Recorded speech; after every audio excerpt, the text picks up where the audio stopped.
नमस्कार दोस्तों, अपनी पाठशाला चैनल पर आप सभी का हार्दिक स्वागत है। तो मित्रों, कैसे हो आप सभी? मैं आशा करता हूं कि आप सभी स्वस्थ होंगे, मस्त होंगे और लगातार अपनी पढ़ाई में लगे हुए होंगे। तो मित्रों, मैं फिर से हाजिर हूं एक नए टॉपिक के साथ में।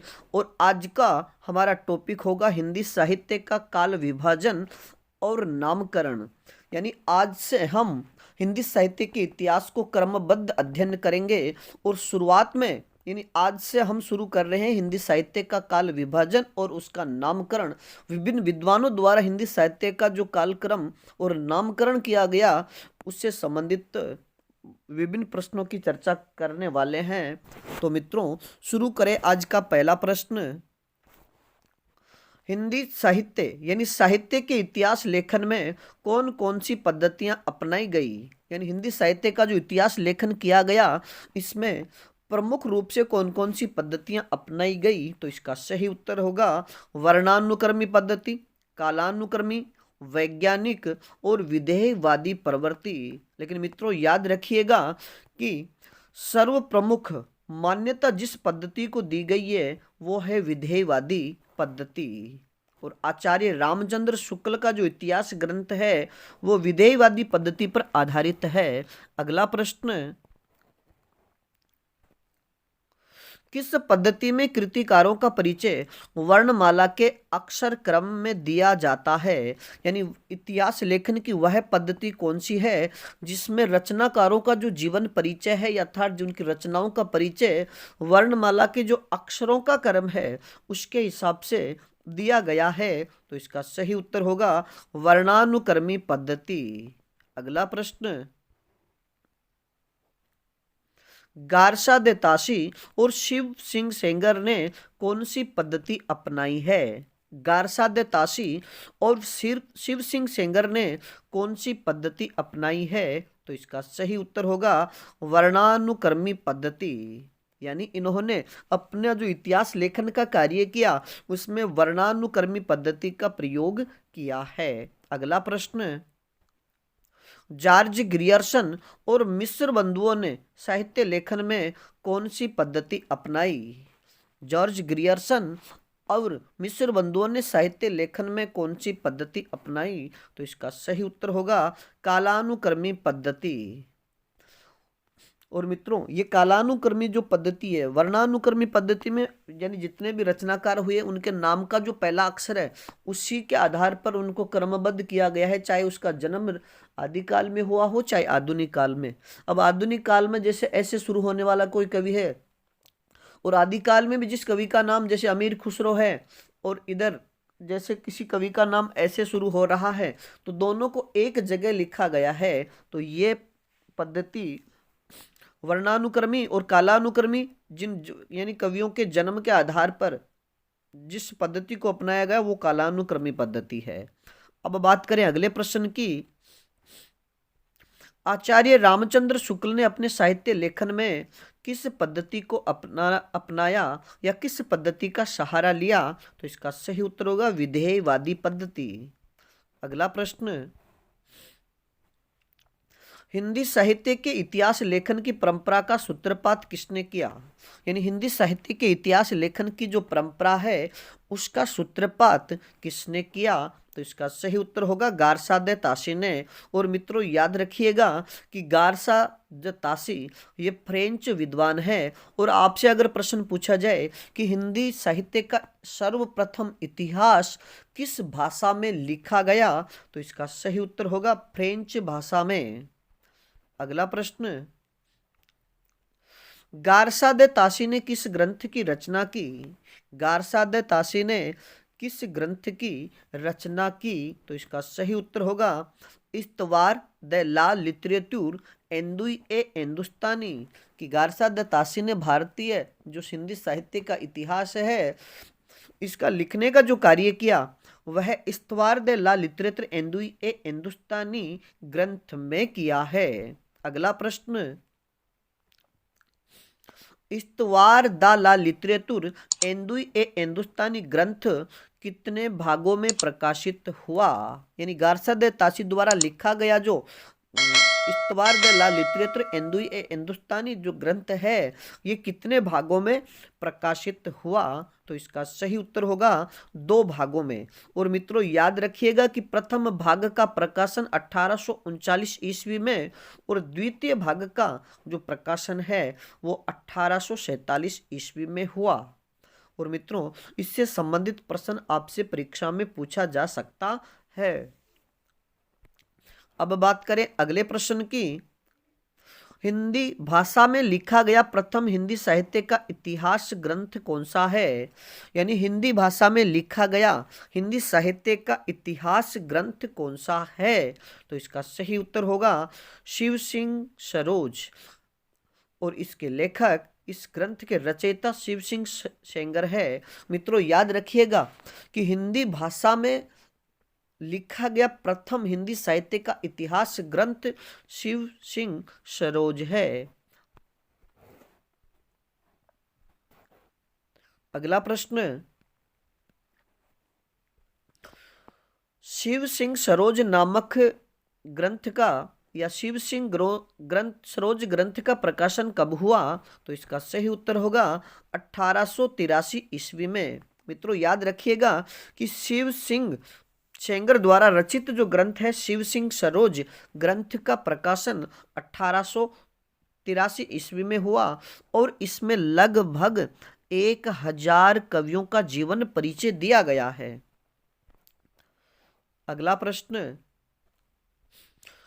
किस ग्रंथ में सर्वप्रथम कवियों और लेखकों को काल क्रम से वर्गीकृत किया गया है? यानी हिंदी साहित्य का इतिहास लेखन में वह कौन सा ग्रंथ है जिसमें सर्वप्रथम कवियों और लेखकों का जो जीवन परिचय है उसको कालक्रम में वर्गीकृत किया गया है? तो इसका सही उत्तर होगा the modern vernacular literature of Hindustan में। यानी जॉर्ज ग्रियर्सन द्वारा रचित जो ग्रंथ है the modern vernacular literature of Hindustan में सर्वप्रथम कालक्रम विभाजन का प्रयास किया गया है। अगला प्रश्न, the modern vernacular literature of Hindustan के रचयिता कौन है? तो इसका सही उत्तर होगा जॉर्ज ग्रियर्सन। अगला प्रश्न, सर जॉर्ज ग्रियर्सन के ग्रंथ का प्रकाशन कब हुआ? सर जॉर्ज ग्रियर्सन का जो ग्रंथ है उसका प्रकाशन कब हुआ? तो इसका सही उत्तर होगा 1888 ईस्वी में। और मित्रों प्रत्येक ग्रंथ का नाम, उसके रचयिता का नाम और उसकी एक प्रकाशन की तिथि जरूर याद रखिएगा, क्योंकि आजकल कूट भाषा के जो प्रश्न पूछे जाते हैं तो उनमें मिलान करने वाला या असंगत का प्रश्न आपसे पूछा जा सकता है। अगला प्रश्न, मिस्र बंधुओं द्वारा रचित मिस्र बंधु विनोद ग्रंथ की रचना कितने भागों में हुई है? यानी मिस्र बंधुओं द्वारा रचित ग्रंथ मिस्र बंधु विनोद की रचना कितने भागों में हुई है? तो इसका सही उत्तर होगा 4 भागों में। मित्रों एक तो इसके ग्रंथ की रचना कितने भागों में हुई है और एक प्रकाशन, इन दोनों को आप अच्छी तरह से याद रखिएगा। तो इसकी यानी इस ग्रंथ की जो रचना है वो 4 भागों में हुई है। अगला प्रश्न, मिस्र बंधु विनोद नामक ग्रंथ का प्रकाशन कब हुआ और कितने भागों में? तो मित्रों मिस्र बंधु विनोद जो ग्रंथ है इसका प्रकाशन 2 भागों में हुआ, और यानी रचना 4 भागों में और प्रकाशन 2 भागों में हुआ। तो आप याद रखिएगा प्रथम 3 जो भाग है उनका प्रकाशन 1913 ईस्वी में और जो चौथा भाग है उसका प्रकाशन 1934 ईस्वी में हुआ। तो इस प्रकार मिस्र बंधु विनोद नामक ग्रंथ का प्रकाशन 2 भागों में हुआ, 1913 और 1934। अगला प्रश्न, मिस्र बंधु विनोद नामक ग्रंथ में कितने कवियों का परिचय दिया गया है? मिस्र बंधु विनोद नामक ग्रंथ में कितने कवियों का परिचय दिया गया है? तो इसका सही उत्तर होगा लगभग 5000 कवियों का। अगला प्रश्न, आचार्य रामचंद्र शुक्ल द्वारा रचित ग्रंथ का नाम क्या है?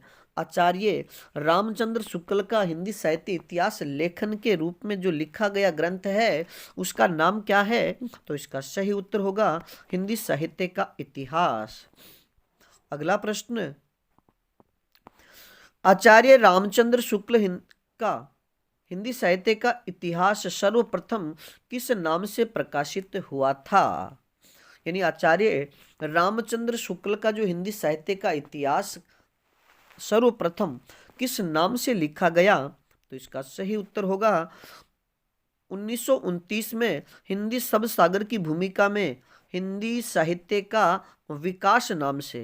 यानी सर्वप्रथम ये हिंदी साहित्य का विकास नाम से लिखा गया था। और इसके प्रकाशन की बात करें तो इसका प्रकाशन सर्वप्रथम 1929 में और किस में लिखा गया? हिंदी शब्द सागर की भूमिका के रूप में। अब बात करें मित्रों अगले प्रश्न की, हिंदी साहित्य का आलोचनात्मक इतिहास ग्रंथ के रचयिता कौन है? हिंदी साहित्य का आलोचनात्मक इतिहास ग्रंथ के रचयिता कौन है? तो इसका सही उत्तर होगा डॉक्टर रामकुमार वर्मा। और मित्रों याद रखिएगा कि यह ग्रंथ 1938 में प्रकाशित हुआ था।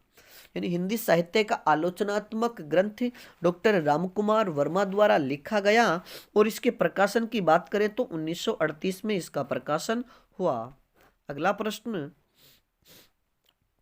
हिंदी साहित्य का वैज्ञानिक इतिहास ग्रंथ किसने लिखा? हिंदी साहित्य का वैज्ञानिक इतिहास ग्रंथ किसने लिखा?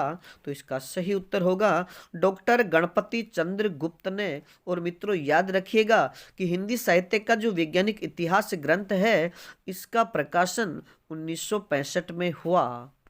अगला प्रश्न,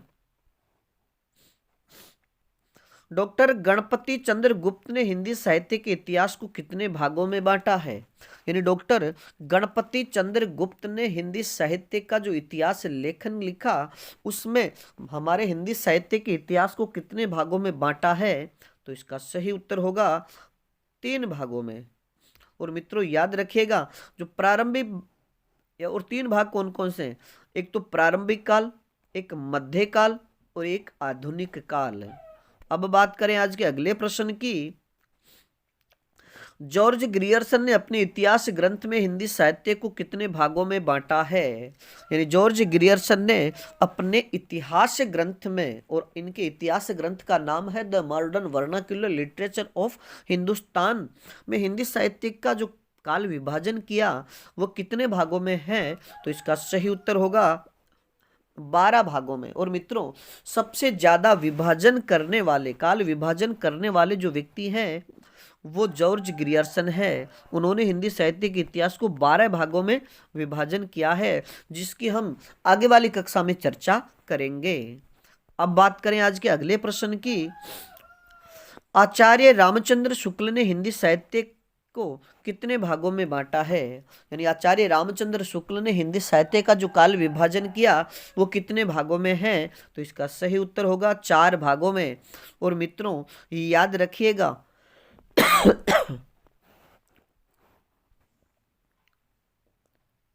कि आचार्य रामचंद्र शुक्ल ने हिंदी में दोहरे नामकरण की प्रवृत्ति अपनाई है। इन्होंने यानी हर जो 4 कालों में बांटा है या हमारे हिंदी साहित्य के इतिहास को 4 भागों में बांटा है तो इन्होंने दोहरा नामकरण अपनाया है, यानी 2-2 नाम निकाले हैं। तो मित्रों बात करें पहले आदिकाल। आदिकाल को आचार्य रामचंद्र शुक्ल ने वीरगाथा काल कहा और आदिकाल का इन्होंने समय संवत 1050 से 1375 तक माना है। अब बात करें दूसरा काल है उसका इन्होंने क्या नाम निकाला? तो पूर्व मध्यकाल यानी भक्ति काल। यानी आचार्य रामचंद्र शुक्ल ने दूसरे काल को पूर्व मध्यकाल और भक्ति काल नाम दिया। और अब बात करें कि जो पूर्व मध्यकाल है इसकी समय सीमा क्या रही? तो संवत 1375 से लेकर के 1700 तक। तीसरे काल की बात करें तो उत्तर मध्यकाल, और उत्तर मध्यकाल को आचार्य शुक्ल ने रीतिकाल नाम दिया है। इन्होंने उत्तर मध्यकाल नाम भी दिया और रीतिकाल नाम भी दिया। और रीतिकाल की चर्चा करें कि रीतिकाल का समय सीमा क्या है, तो संवत 1700 से लेकर के संवत 1900 तक। और मित्रों, अब इनके द्वारा विभाजित किया गया जो चौथा काल है वो है आधुनिक काल। और आचार्य शुक्ल ने आधुनिक काल को गद्य काल भी कहा है। और गद्य काल की समय सीमा की बात करें तो संवत 1900 से अब तक आधुनिक काल है। और मित्रों, याद रखिएगा कि आचार्य रामचंद्र शुक्ल ने अपने इतिहास लेखन में सर्वाधिक जिस ग्रंथ की सहायता ली वह है मिस्र बंधु विनोद। यानी मिस्र बंधु विनोद से इतिहास ग्रंथ में इन्होंने सहायता ली है। अब बात करें आज के अगले प्रश्न की। जॉर्ज ग्रियर्सन ने आदिकाल को क्या नाम दिया है? जॉर्ज ग्रियर्सन ने आदिकाल को क्या नाम दिया? तो इसका सही उत्तर होगा चारण काल। यानी इन्होंने आदिकाल को चारण काल कहा है। अगला प्रश्न, आदिकाल को संधिकाल चारण काल किसने कहा? यानी आदिकाल को संधिकाल चारण काल नाम किसने दिया? तो इसका सही उत्तर होगा डॉक्टर रामकुमार वर्मा ने। अगला प्रश्न, मिस्र बंधुओं ने आदिकाल को किस नाम से संबोधित किया है? यानी मिस्र बंधुओं ने आदिकाल को क्या नाम दिया? तो इसका सही उत्तर होगा आरंभिक काल। अगला प्रश्न, डॉक्टर रामकुमार वर्मा ने हिंदी का प्रथम कवि किसे माना है? डॉक्टर रामकुमार वर्मा ने हिंदी का प्रथम कवि किसे माना है? तो इसका सही उत्तर होगा शंभू को। और मित्रों, याद रखिएगा कि डॉक्टर रामकुमार वर्मा ने हिंदी साहित्य का इतिहास जो है उसका प्रारंभ 693 ईस्वी से माना है, यानी 7वीं शताब्दी से। अगला प्रश्न, मिस्र बंधुओं ने रीतिकाल को क्या नाम दिया है? मिस्र बंधुओं ने रीतिकाल को क्या नाम दिया? तो इसका सही उत्तर होगा अलंकृत काल। और आचार्य रामचंद्र शुक्ल ने रीतिकाल को श्रृंगार काल कहा है, नहीं रीतिकाल कहा है। अगला प्रश्न, रीतिकाल को कलाकाल कहकर किसने पुकारा है? यानी रीतिकाल को कलाकाल कहकर किसने पुकारा है? तो इसका सही उत्तर होगा डॉक्टर रमाशंकर शुक्ल रसाल ने। और मित्रों, रसाल इनकी उपाधि है। तो डॉक्टर रमाशंकर शुक्ल रसाल ने रीतिकाल को कलाकाल की संज्ञा दी। अगला प्रश्न, सरहपा को हिंदी का सर्वप्रथम कवि किसने स्वीकार किया है? सरहपा को हिंदी का सर्वप्रथम कवि किसने स्वीकार किया? तो इसका सही उत्तर होगा राहुल सांकृत्यायन व डॉक्टर नगेंद्र ने। अगला प्रश्न, शिव सिंह सेंगर ने हिंदी का प्रथम कवि किसे माना है? शिव सिंह सेंगर ने हिंदी का प्रथम कवि किसे माना है? तो इसका सही उत्तर होगा पुष्य या पुंड को। अगला प्रश्न, राजा मुंज को हिंदी का प्रथम कवि किसने माना है? राजा मुंज को हिंदी का प्रथम कवि किसने माना है? तो इसका सही उत्तर होगा चंद्रधर शर्मा गुलेरी और आचार्य रामचंद्र शुक्ल ने। यानी आचार्य रामचंद्र शुक्ल ने राजा मुंज को हिंदी का प्रथम कवि स्वीकार किया है। अगला प्रश्न, राहुल सांकृत्यायन ने आदिकाल को क्या नाम दिया? राहुल सांकृत्यायन ने आदिकाल को क्या नाम दिया? तो इसका सही उत्तर होगा सिद्ध सामंत काल। अगला प्रश्न, महावीर प्रसाद द्विवेदी ने आदिकाल को क्या नाम दिया? महावीर प्रसाद द्विवेदी ने आदिकाल को क्या नाम दिया? तो इसका सही उत्तर होगा बीज वपन काल। अगला प्रश्न, आचार्य रामचंद्र शुक्ल ने हिंदी साहित्य का प्रारंभ कब से माना है? आचार्य रामचंद्र शुक्ल ने हिंदी साहित्य का आरंभ कब से माना है? तो इसका सही उत्तर होगा संवत 1050 से। अगला प्रश्न, आदिकाल को अंधकार काल किसने कहा? आदिकाल को अंधकार काल किसने कहा? तो इसका सही उत्तर होगा डॉक्टर कमल कुलश्रेष्ठ ने। अगला प्रश्न, विश्वनाथ प्रसाद मिश्र ने आदिकाल को किस नाम से संबोधित किया है? विश्वनाथ प्रसाद मिश्र ने आदिकाल को किस नाम से संबोधित किया है? तो इसका सही उत्तर होगा वीर काल के नाम से। अगला प्रश्न, हिंदी के मुसलमान कवि नामक पुस्तक के लेखक कौन है? हिंदी के मुसलमान कवि पुस्तक के लेखक कौन है? तो इसका सही उत्तर होगा गंगा प्रसाद सिंह। बात करें अगले प्रश्न की, हिंदी साहित्य का आदिकाल ग्रंथ के लेखक कौन है? हिंदी साहित्य का आदिकाल ग्रंथ के लेखक कौन है? तो इसका सही उत्तर होगा पंडित हजारी प्रसाद द्विवेदी। अगला प्रश्न, आधुनिक साहित्य संपत्ति का बीजक किसे कहा जाता है? आधुनिक साहित्य संपत्ति का बीजक किसे कहा जाता है? तो इसका सही उत्तर होगा हिंदी पुस्तक साहित्य को। और मित्रों याद रखिएगा कि हिंदी पुस्तक साहित्य की रचना माता प्रसाद गुप्त द्वारा की गई। अगला प्रश्न, राजस्थानी साहित्य की रूपरेखा पुस्तक के लेखक कौन है? राजस्थानी साहित्य की रूपरेखा पुस्तक के लेखक कौन है? तो इसका सही उत्तर होगा मोतीलाल मेनारिया। अगला प्रश्न, the modern vernacular literature of Hindustan में कितने कवियों का वर्णन है? यानी जॉर्ज ग्रियर्सन द्वारा रचित ग्रंथ the modern vernacular literature of Hindustan में कितने कवियों का वर्णन है? तो इसका सही उत्तर होगा 952 कवियों का। अगला प्रश्न, आदिकाल को शून्य काल की संज्ञा किसने दी? आदिकाल को शून्य काल की संज्ञा किसने दी? तो इसका सही उत्तर होगा डॉक्टर गणपति चंद्र गुप्त ने। अगला प्रश्न, हिंदी साहित्य के प्रथम काल को आदिकाल नाम किसने दिया? हिंदी साहित्य का जो प्रथम काल है आदिकाल, उसे आदिकाल नाम किसने दिया? तो इसका सही उत्तर होगा हजारी प्रसाद द्विवेदी, डॉक्टर रमाशंकर शुक्ल रसाल और डॉक्टर नगेंद्र ने। अब हम चर्चा करें आज के अगले प्रश्न की, हिंदी साहित्य के इतिहास में काल विभाजन और नामकरण का सर्वप्रथम प्रयास किसने किया? तो इसका सही उत्तर होगा जॉर्ज ग्रियर्सन ने। अगला प्रश्न, हिंदी साहित्य का इतिहास दर्शन, हिंदी साहित्य का इतिहास दर्शन नामक ग्रंथ के लेखक कौन है? तो इसका सही उत्तर होगा डॉक्टर नलिन विलोचन शर्मा। अगला प्रश्न,